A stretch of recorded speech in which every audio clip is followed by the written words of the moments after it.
Ah, les petites fleurs. Quel plaisir de voir le printemps arriver.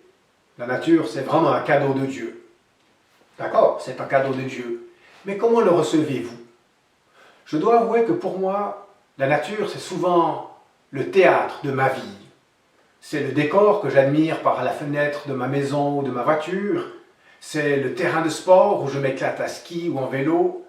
C'est le lieu de mes promenades ressourçantes. Vous avez remarqué?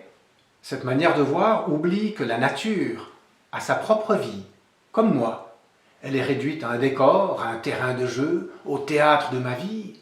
Et pourtant, les arbres grandissent, les fleurs boivent, les écureuils jouent, les insectes se reproduisent.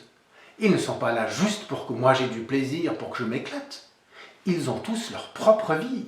Lorsque la Genèse imagine la création du monde, elle raconte que Dieu nous a créés à partir de la poussière dans laquelle il a mis son souffle. Mais la Genèse ne dit pas que nous sommes les seuls. Les animaux aussi ont été créés à partir de la poussière et du souffle. Toute la création est poussière et souffle de Dieu. Toute la création est terrestre et céleste. N'est-il pas urgent de voir la nature autrement, de lui donner la place que Dieu lui donne, la place où chaque chose est un être vivant qui a sa vie propre, qui doit être considéré comme tel, terre et souffle.